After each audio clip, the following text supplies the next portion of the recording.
Sahabat Tani, pada seri ini kita membahas tentang tips membeli sarana produksi pertanian terbaik yang dibagi menjadi beberapa bagian atau part. Pada video sebelumnya yaitu part 1, kita sudah membahas pertimbangan memilih bahan pembenah tanah dan pemilihan benih atau bibit tanaman ya sahabat tani. Maka di dalam video kali ini atau part 2 kali ini saya akan bahas sarana produksi pertanian yang selanjutnya, yaitu bagaimana membeli pupuk yang bermutu ya sahabat tani, biar Anda nggak salah beli. Jadi tonton sampai habis, insya Allah bermanfaat. Kita intro dulu. Bim!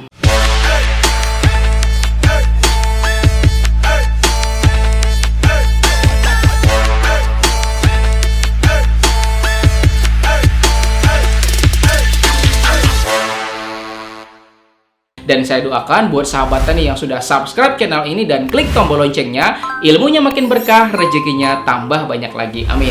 Sahabat tani, sarana produksi adalah hal-hal atau sesuatu yang dapat mendukung proses budidaya tanaman kita agar hasilnya lebih optimal ya sahabat tani. Sarana produksi di sini versi pengalaman saya pribadi belasan tahun sebagai seorang penyuluh pertanian itu mencakup beberapa hal. Yang pertama adalah pembenah tanah, kemudian yang kedua benih atau bibit, kemudian pupuk, kemudian pestisida, dan pengetahuan yang terakhir ya sahabat tani. Dan sekarang kita lanjut ke sarana produksi yang ketiga yaitu pupuk. Secara sederhananya, pupuk adalah suatu bahan yang mengandung satu atau lebih unsur hara atau nutrisi tanaman ya sahabat tani.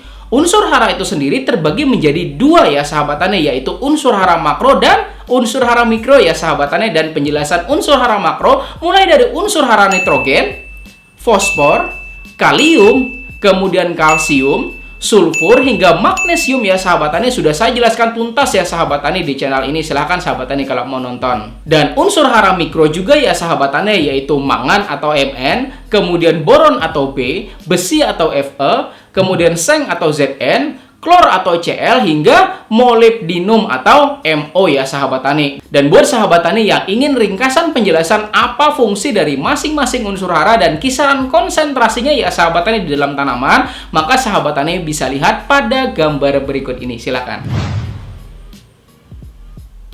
Dan gambar ini ya sahabat tani bisa Anda download pada kolom deskripsi video ini. Silakan kalau mau download. Kemudian pupuk itu sendiri secara bahan pembuatannya terbagi menjadi dua ya sahabat tani, yaitu pertama pupuk kimia atau sintetis, kemudian yang kedua adalah pupuk organik. Pupuk kimia adalah pupuk yang dibuat dari hasil pabrikasi ya sahabat tani dengan proses tertentu. Ada banyak sekali jenis pupuk dengan kandungan yang beredar ya sahabat tani, bahkan ada yang disubsidi juga ada yang non subsidi. Saya sudah jelaskan pada video yang ini ya sahabat tani bahwa jika Anda ingin pupuk subsidi maka Anda wajib tergabung di dalam kelompok tani dan Anda juga wajib menyusun yang namanya RDKK atau Rencana Definitif Kebutuhan Kelompok ya sahabat tani. Dan begini contoh RDKK-nya, silakan.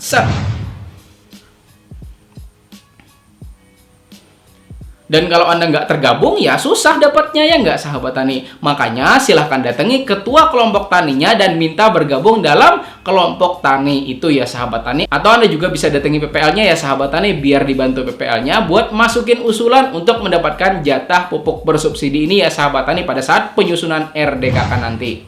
Kemudian saya pengen sharing kepada Anda ya sahabat tani. Jadi pengalaman saya itu sudah 11 tahun jadi penyuluh pertanian. Masalah yang dihadapi petani itu selalu itu aja, yaitu apa? Kurangnya permodalan dalam usaha tani. Makanya saya selalu anjurkan buat Anda semua nih, kalau udah panen maka sisihkan 10% dari total keuntungan Anda untuk musim tanam selanjutnya. Misalnya sahabat tani, ketika Anda nanam misalnya kemudian menghasilkan, kemudian keuntungan Anda adalah 10 juta rupiah, maka sisihkanlah 10%, yaitu berapa kira-kira? 1 juta rupiah untuk musim tanam yang selanjutnya sahabat tani, biar pada musim selanjutnya Anda tuh nggak bakal pusing buat nyari modal tambahan ya sahabat tani untuk berusaha tani di musim selanjutnya. Saya belajar ilmu ini waktu saya baca buku judulnya adalah Rahasia Sukses Orang Cina. Makanya mereka tuh bisa sukses ya sahabat tani, karena ketika ada keuntungan maka keuntungan itu semuanya nggak langsung telan gitu aja ya sahabat tani, tetapi uang hasil keuntungan tersebut ditambahkan lagi sebagai modal yang selanjutnya gitu ya sahabat tani. Dan begitu terus akhirnya usahanya jadi besar dan mereka jadi kaya gitu ya sahabat tani. Bahkan ada juga loh sahabat tani sebuah istilah, apa kira-kira? Tuntutlah ilmu ke negeri Cina, ya nggak? Makanya kita mesti belajar dari perkembangan keilmuan mereka supaya kita juga ikut maju ya sahabat tani. Dan menyisihkan 10% dari keuntungan hasil usaha Anda untuk modal yang selanjutnya adalah sesuatu yang pastinya luar biasa untuk kemudahan usaha tani Anda di musim tanam yang selanjutnya gitu ya sahabat tani. Baik, sebelum kita lanjut, ada yang mau lewat dulu nih, silahkan. Selanjutnya ya sahabat tani terkait dengan pupuk kimia, sekarang ini banyak banget beredar pupuk dengan kemasan yang mirip dan namanya tuh hampir mirip-mirip ya sahabat tani. Misal seperti ini nih.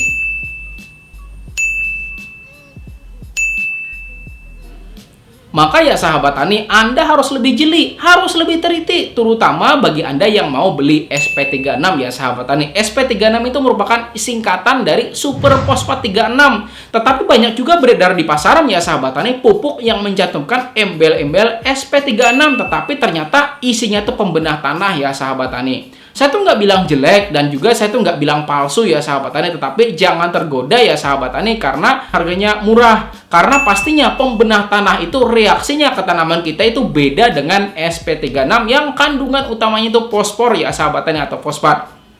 Dan juga jangan beli pupuk yang harganya tuh di luar logika.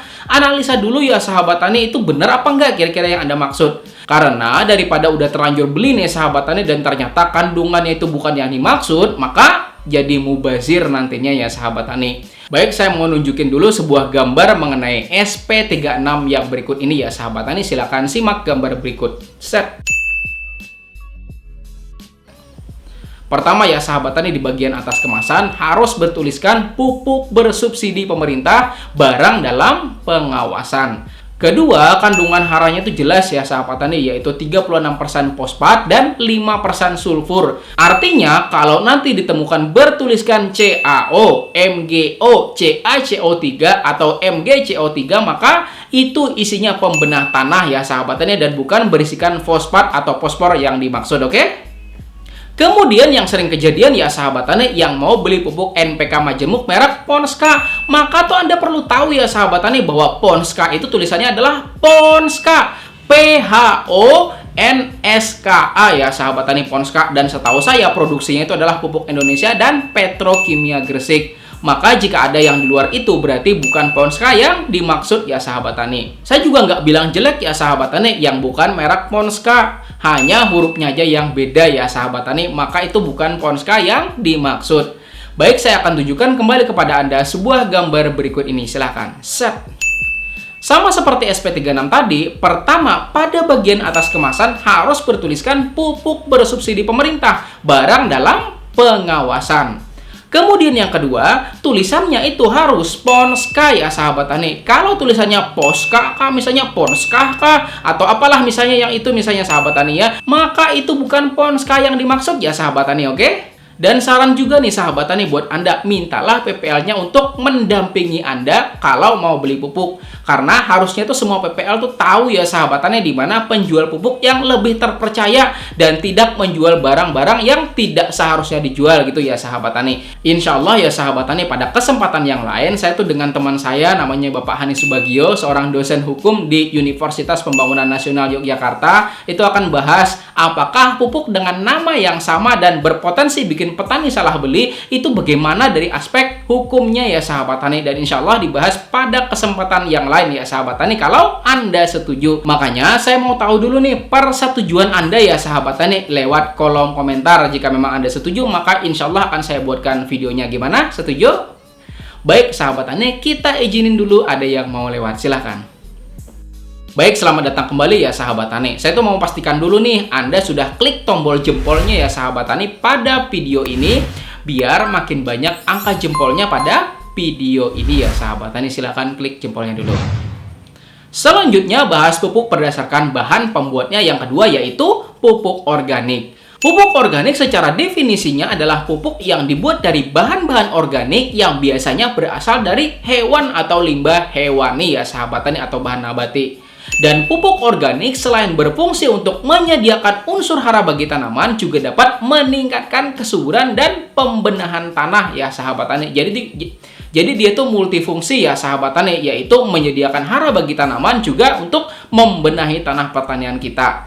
Kelebihan dari bahan organik di sini pastinya tidak akan meninggalkan residu berbahaya terutama ketika kita konsumsi, sehingga pastinya aman bagi kesehatan kita. Dan faktanya lagi nih sahabat tani, saya itu barusan ngikuti webinar porang ya sahabat tani, dan narasumbernya itu bilang kalau ada pabrik-pabrik tertentu yang memang nggak menerima porang yang kita kasih pupuk kimia atau pupuk sintetis ya sahabat tani. Artinya Anda tuh harus betul-betul mempertimbangkan ya sahabat tani bagaimana Anda mau tanam, dan harus juga menyesuaikan dengan keinginan pembeli atau pasarnya ya sahabat tani. Kalau memang Anda mau tanam porang dan ternyata pabriknya itu mensyaratkan harus organik, ya Anda harus organik ya sahabat tani. Dan terkait dengan porang ya sahabat tani, saya tuh mau cerita. Di tempat saya ini ya sahabat tani adalah habitat asli porang. Porang itu bisa tumbuh dengan baik hingga berumbi besar ya sahabat tani di sini loh. Dan tumbuhnya tuh liar ya sahabat tani. Porang itu ya sahabat tani, dia tuh suka banget yang namanya teduhan dan menginginkan pH di kisaran 6,0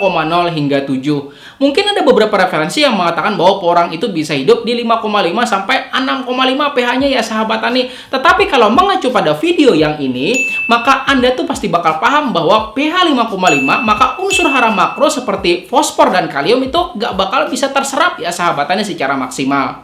Makanya saya itu menganjurkan di angka 6,0 hingga 7,0 ya sahabat tani. Dan cara menaikkan pH tanah sudah saya bahas tuntas ya sahabat tani pada video yang ini.